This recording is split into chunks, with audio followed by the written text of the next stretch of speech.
शुक्रिया वीरू जी। कुछ शीर्षकहीन कविताएं। एक,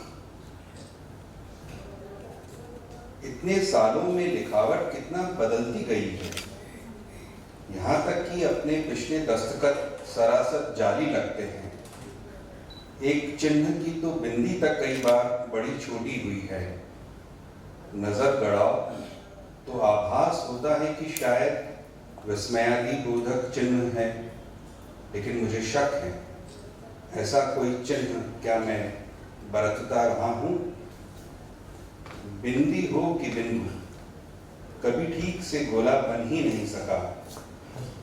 क्या मालूम यह पानी की किसी सूख गई बूंद का निशान हो, या उस नन्ही सी गेंद का जिसे दीवार पर फेंका तो वह मेरे पास वापस लौट आई।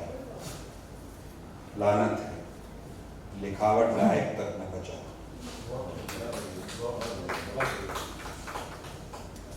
दो, आपकी आवाज में बोलता अपने को सुन रहा हूं कि आप चुप क्यों हैं, लेकिन आवाज केवल विराम चिन्ह को आकार देती है, उस बोलने की तरह धीरे धीरे त्याग देती है जो धीरे धीरे मेरा सुनना है। ऐसे में अनाथ छूट जाता हूँ, सुने बिना चुप। 3, अनंतता हर और है। हवा में उड़ता एकमात्र पक्षी गायब हो गया है, एक बादल तक नहीं। आकाश खाली है, नीला सा शरीर का दिल, रात रंग में घुला दूधिया आवरण आकाश का, निराकार शांत, कहीं सांस नहीं, प्रकाश का आलाप मात्र, आवाज का सपना। वहां कभी बादल बहा होगा जो वापस नहीं आता, जल्द ही भुला दिया जाता है। 4, वे न केवल अपने में रहते हैं बल्कि अपने में अपने से रचे गए हैं, और जब तक आप यह देख नहीं लेते कि उन्होंने अपने रचाव से आपकी सांस कैसे ली है, तब तक वे आपकी सांस लेते हैं। ऐसे वे आपको जीते हैं कविता में सांस लेते हुए शब्द।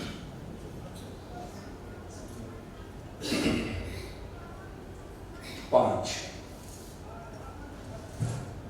पहले के दिनों से सना हुआ एक निराश भूत की तरह अकेला, जो अपने आप को पूरी तरह से जला न सका। भावशील रंग से बने किसी और का मुखौटा लगाए है ताकि अपनी कंकाल आंखों से वह घर देख सके जो उसे पूरी तरह भूल गया है। घर एक दर्पण है जिसमें वह अपने से माथा टेकता है, वहां के फूलों को पानी से सींचता है, चिड़ियों को दाना चुगाता है। यह भूमि वही है जिससे कभी खजाना खुला था। वह धुन तब सुनी नहीं जो उसके लिए बही थी, अनमोल आशीष की बारिश, समय में सांसों को साफ करने के लिए। तब वह वासना के व्यू में था। अचानक दर्पण में वहां एक अबोध बच्चा नजर आता है जो हाथ में अपने जीवन का अंडा लिए है। वह उससे खेलता है जबकि उसको संभालना था। अंडा फूट जाता है और बच्चा उसे वहीं फेंक चला जाता है। इसी फेंके गए जीवन की कहानी है जो सिर्फ उसमें है, भाषा के बाहर आकर देखता है जिसे वह दर्पण में। 6, वह अपने को मेरे दिल में छोड़ देती है खोलने के लिए। दूसरी गांठ से एक पांडुलिपि में जहाँ मैं खुलता हूँ प्रवास में, गोया एक भूला शब्द खिल आया हो ऐसे यामा में, जिसे वह उजाड़ती है अपने में तिरोहन के लिए। 7 कर्म का दाग ऐसा भी हो सकता है जैसे हवा में नमक का दाना घुलता हुआ ऋण है जो माला का अंतिम दाना है। 8 एक शब्द के भीतर एक शब्द के रूप में असमाप्त अपने में निहित समाप्त का शोक करता है।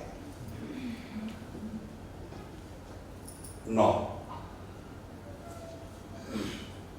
जब वह भाषा में एक शब्द लेता है तो समुद्र से एक बूंद बाहर आती है और फूल में एक पंखुड़ी वापस जुड़ जाती है। 10 रेत का कण यह नहीं जानता कि उसमें मरुथल है, जान भी ले तो क्या रहेगा फिर भी मरुथल। 11 छादन से चुआने को थे उच्चार, अंदर ही अटक गए, जेलर जीप का पहरा कड़ा था। 12 आज कविताएं संग्रह से अलग हो गई हैं, जैसे अपना छत्ता छोड़ मधुमक्खियां उड़ गई हों। वे कहाँ गई, किसी को कुछ नहीं कहा। अब काव्य पोथी खाली है, अकेले खेलती अपने नाम से।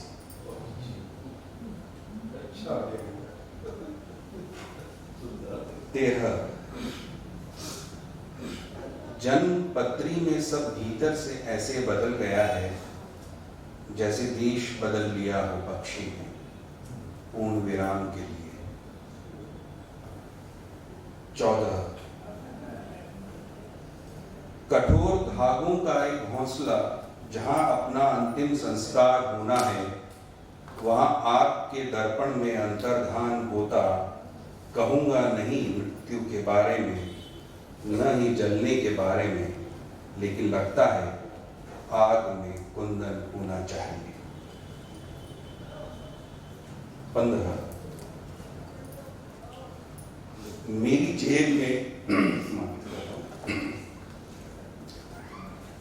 जेब में अब कोई जवाब नहीं बचे, अपने फूलों से प्यार करते हुए शांति से, जो हंसने के दिन होगा वह अभी और यहीं है, यह देख रहा हूं। फूल यूं खिल रहे हैं मानो मेरे शव पर चढ़ाने को। अंतिम 16 सुबह खुली पानी में तैरती हुई मछली सी एक अंतर्मुखी आंख में, ऐसे लिखते हुए केवल होना हृदय है।